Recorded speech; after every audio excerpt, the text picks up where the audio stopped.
Ovaries کا کوئی issue ہو گیا، فیلوپین ٹیوبس کا کوئی مسئلہ ہو سکتا ہے، یوٹرس کا کوئی ایشو ہو سکتا ہے، تو بچہ دانی کا کوئی مسئلہ ہو سکتا ہے، تو اس وجہ سے بھی ان کو کمر میں درد محسوس ہوگا۔ تو یہ والے جو درد ہیں ان کا فزیو تھراپی سے کوئی ایسا لینا دینا نہیں ہوتا، ایکسرسائزز کے ساتھ ان کا کوئی لینا دینا نہیں ہوتا۔ تو اس کی جو ہمارے جو اگر آپ کو گردے کا کوئی مسئلہ ہے اس طرح کا، تو آپ وہ کسی یورولوجسٹ وغیرہ کو چیک کروائیں گے۔ اگر ہارٹ کا کوئی ایشو ہے تو ہارٹ اسپیشلسٹ کو دکھائیں گے۔ اگر گائناکولوجیکل کوئی ایشو ہے، امراض نسواں خواتین کا کوئی ایشو ہے، تو آپ کسی گائناکولوجسٹ کو دکھائیں گے۔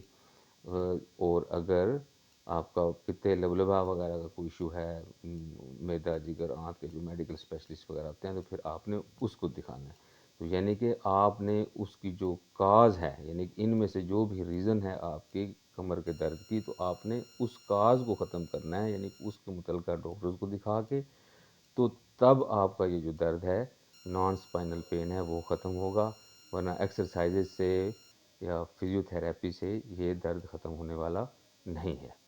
تو امید کرتا ہوں کہ آپ کو نان اسپائنل پین کی جو وجوہات ہیں وہ سمجھ آ گئی ہوں گی کہ اس کی ریزن کو ختم کریں۔ یہ میں لکھا ہے فنش کاز، جو ریزن ہے، وجہ ہے، اس کو ختم کریں تو آپ کا جو کمر کا درد ہے وہ جو کہ ریڑھ کی ہڈی کے مسئلے کے بغیر ہے وہ انشاءاللہ ٹھیک ہو جائے گا۔ تو اب ہم چلتے ہیں اپنا اسپائنل، جو یعنی کہ ریڑھ کی ہڈی کا ہمارا مسئلہ ہے۔ اسپائنل کے اندر پھر آگے دو قسمیں ہیں، ایک ہوتا ہے مکینیکل، ایک ہے نان مکینیکل۔ تو جو مکینیکل ہے، مکینیکل اور نان مکینیکل درمیان ڈفرینس میں بتاتا ہوں آپ کو۔ تو اب اس کے اندر نام سے ظاہر ہے کہ اسپائنل ہے، یعنی کہ اس کے اندر ریڑھ کی ہڈی شامل ہے، اس کی ریڑھ کی ہڈی کے جو موڑے ہیں وہ شامل ہیں، اور ڈسکیں جو ہیں، ورٹیبراز ہیں وہ شامل ہیں، اس کے لیگامنٹس ہوتے ہیں، کمر کے پٹھے ہوتے ہیں وہ شامل ہیں اس کے اندر، ان دو کے اندر۔ تو مین پھر ہمارا آگے آ گیا اس کے اندر مکینیکل۔ اچھا، مکینیکل جو ہے ایشو، اس کے اندر یہ کامن ریزن ہوتی ہے بیک پین کی، یعنی کامن ریزن جو کہ 90% لوگوں کے اندر یہی وجہ ہوتی ہے کمر کے درد کی۔ اس کے بعد یہ جو ہے اگر ہم کوئی ایکٹیویٹی کرتے ہیں، ہلتے جلتے ہیں، بھاگ دوڑ کرتے ہیں، تو اس سے یہ بڑھتا ہے کمر کا درد، اور اگر ہم ریسٹ کرتے ہیں، آرام کرتے ہیں، ایکٹیویٹی کم سے کم کرتے ہیں، تو وہ ہمارا جو ہے بہتر ہو جاتا ہے ریسٹ کرنے کی وجہ سے۔ تو اب ہم چلتے ہیں اپنے نان مکینیکل کی طرف۔ تو نان مکینیکل کی جو ریزنز ہیں وہ اب آپ یہ آگے دیکھ سکتے ہیں نیچے۔ اس میں پہلی آ گئی ہماری فریکچر، یعنی کہ ہڈی کا ٹوٹ جانا۔ اچھا، پھر آ گیا کوئی انفیکشن کا ہونا ہماری باڈی کے اندر، جیسے کہ آرتھرائٹس ہو گیا، ٹی بی وغیرہ ہوگی۔ پھر میٹابولک ہوتا ہے، یعنی کہ یورک ایسڈ وغیرہ کوئی اس طرح کا کوئی ایشو ہے۔ پھر آ گیا ہمارا کینسر۔ تو یہ ہمارے کس میں آ گیا؟ نان مکینیکل جو ریزن ہے اس کی، اس کے اندر یہ تقریباً 4 قسم کا ہوتا ہے۔ تو اگر کوئی ہڈی ٹوٹی ہے تب بھی آپ کو وہ مسلسل وہ درد ہوگا، انفیکشن ہے اندر تو بھی مسلسل درد ہوگا، میٹابولک ایشو ہے تب بھی مسلسل درد ہوگا، کینسر وغیرہ ہے تب بھی مسلسل درد ہوگا، یعنی کہ یہ ہر وقت ایک جیسا ہی آپ کو فیل ہوگا۔ تو اس سے یعنی کہ یہ اس طرح نہیں ہے کہ آپ ریسٹ کریں گے تو ٹھیک ہو جائے گا، تو بھاگ دوڑ کریں گے، کوئی ایکٹیویٹی کریں گے تو وہ پھر پین ہونا شروع ہو جائے گا، ایسا کچھ بھی نہیں۔ تو یہ مسلسل رہے گا، ایک جیسا ہی آپ کو فیل ہوگا۔ اور اس کے اگر ہم ایج گروپ کی بات کریں تو 20 سال سے کم اور 50 سال سے اوپر کی عمر کے لوگوں کے اندر اس طرح کا پین پایا جا سکتا ہے۔ اس کے اندر آپ کو گھبرانے کی تب ضرورت ہے کہ اگر آپ کی باڈی جو ہے وہ لین ہونا شروع ہو جائے، شرنک ہونا شروع ہو جائے، پٹھے آپ کے کمزور ہونا شروع ہو جائیں، ویٹ لاس ہونا شروع ہو جائے، بھوک کم یا زیادہ ہونا شروع ہو جائے، تو اس طرح کے اگر ایشوز ہیں، انفیکشن ہے اندر کچھ بھی ہے، تو پھر آپ نے سب سے پہلے اپنے جو متعلقہ ڈاکٹرز ہیں ان کو دکھانا ہے، لیبز وغیرہ کروانی ہے، ٹیسٹ کروانے ہیں، تو تبھی آپ کا یہ جو مسئلہ ہے، مسائل ہیں، وہ پھر حل ہو سکتے ہیں۔ تو یعنی کہ اس کا بھی کوئی ایسا فزیو تھراپی یا ان کی ایکسرسائزز کے ساتھ ایسا کوئی تعلق نہیں ہے اس پین کا۔ تو یہ مسلسل ہونے والا پین ہے، ختم ہونے والا پین نہیں ہے، تو اس کے لیب سے ہی اس کی ڈائگنوزز ہوں گی اور آگے ٹریٹمنٹ بھی ہوگا۔ تو اب ہم واپس چلتے ہیں اپنے مکینیکل پین کی جانب۔ تو اب پریشانی والی اس طرح کی بات نہیں ہے کہ کوئی پریشانی، میں نے پہلے ہی بتا دیا کہ 90% لوگوں کو یہی وجہ ہوتی ہے کمر کے درد کی۔ تو ہم اس طرف اگر چلے جائیں، اب باقی دیکھیں کچھ نان اسپائنل پین کی طرف بھی چلے گئے، کچھ لوگ ادھر نان مکینیکل پین کی طرف بھی چلے گئے، تو وہ ادھر ڈیوائیڈ ہو گئے، تو اس لیے اس کو بھی اگنور نہیں کرنا ہے۔ 90% جو لوگ ہیں ان کو کمر درد کی جو مین ریزن ہے وہ مکینیکل ہے ان کی وجہ، اور یہ آرام سے بہتر ہوتا ہے اور بھاگ دوڑ سے ایکٹیویٹی کرنے سے زیادہ ہوتا ہے۔